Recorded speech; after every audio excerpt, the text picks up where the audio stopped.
Hello again, working our way through the reproductive system. So now we're going to get into the human sexual response and then birth control. Those go together well. So parts of sexual arousal and intercourse, vasocongestion, so certain tissues fill with blood. We already looked at how that works in the males. It's the same with the female's clitoris.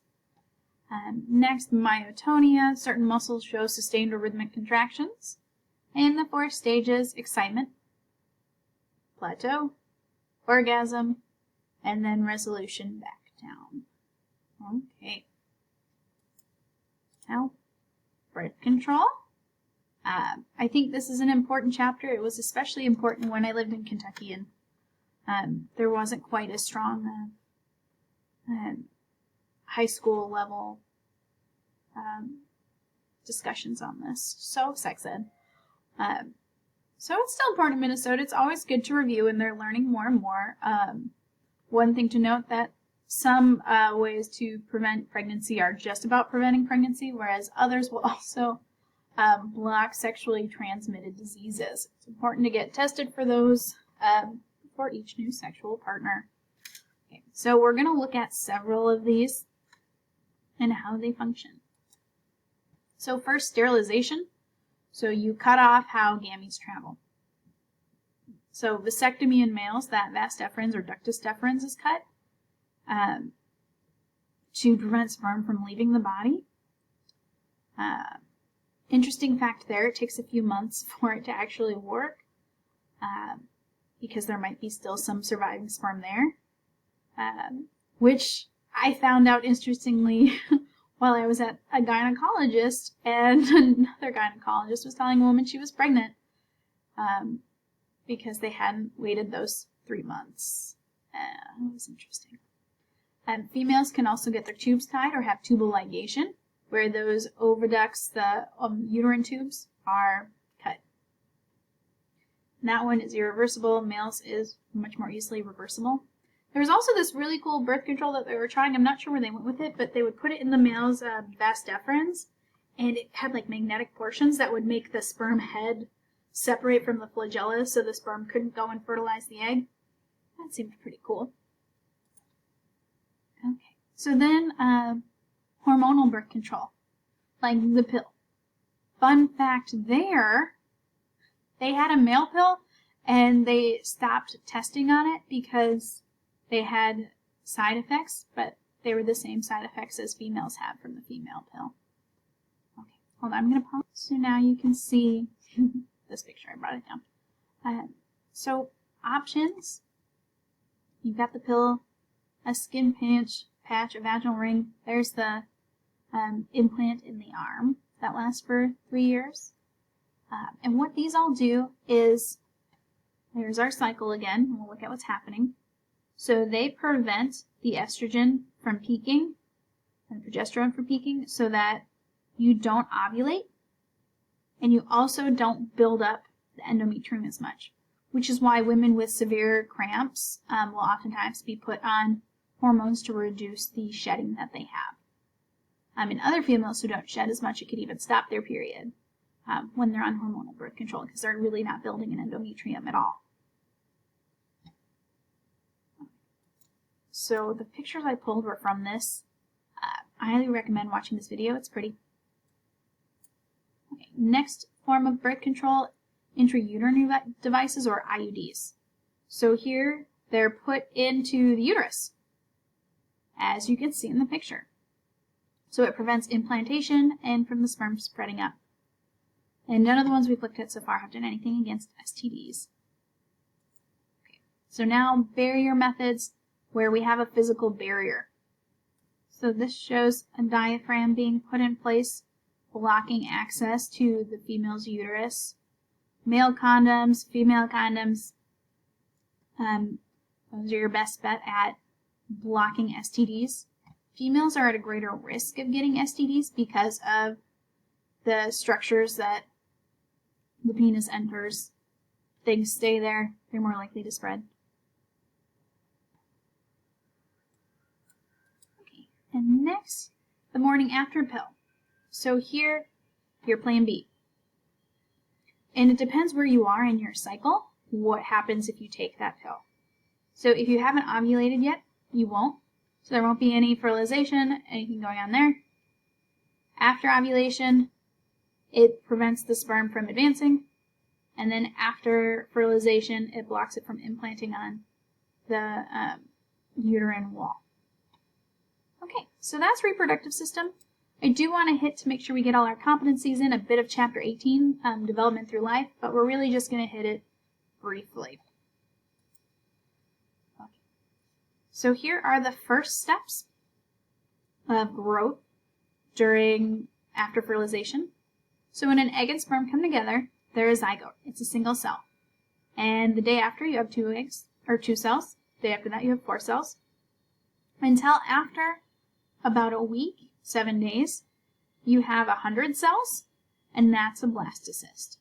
And that's where you start seeing differentiation in the cells, where some will start becoming the placenta, and some will develop.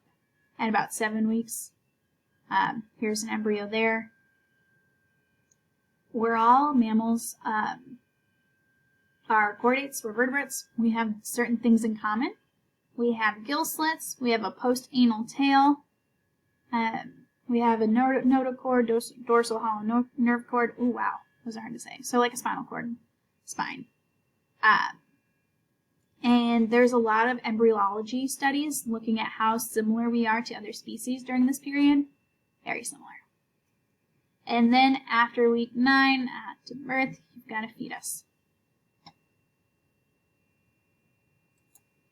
And this is showing ovulation, fertilization, 2 cells, 4 cells, 8, 32, 100,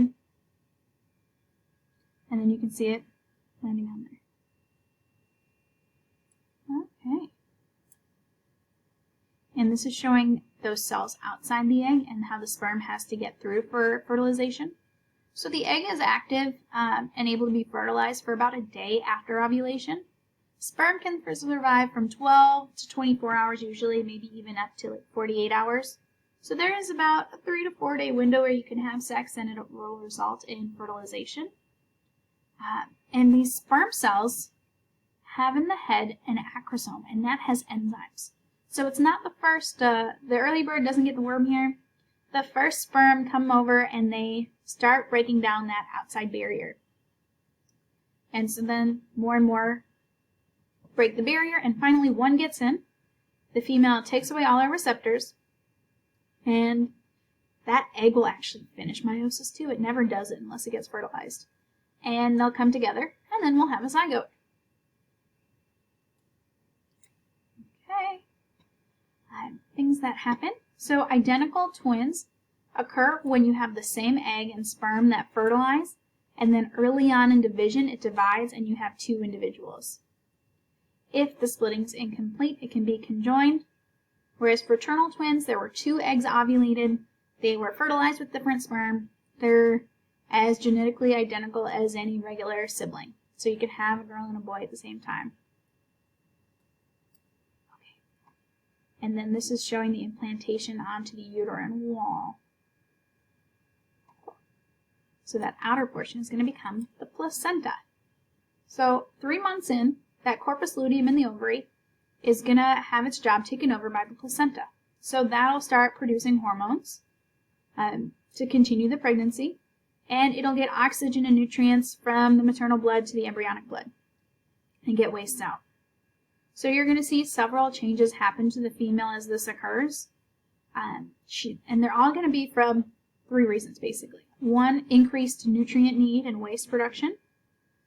2, increased pressure in her abdominal cavity because of growth. And 3, hormonal changes. So like morning sickness is about hormonal changes. Okay. And then an imbalance that occurs during development is spina bifida. I think we talked about this with the skeletal system, where you don't fully form that neural tube and your spinal cord doesn't get protected by your spine.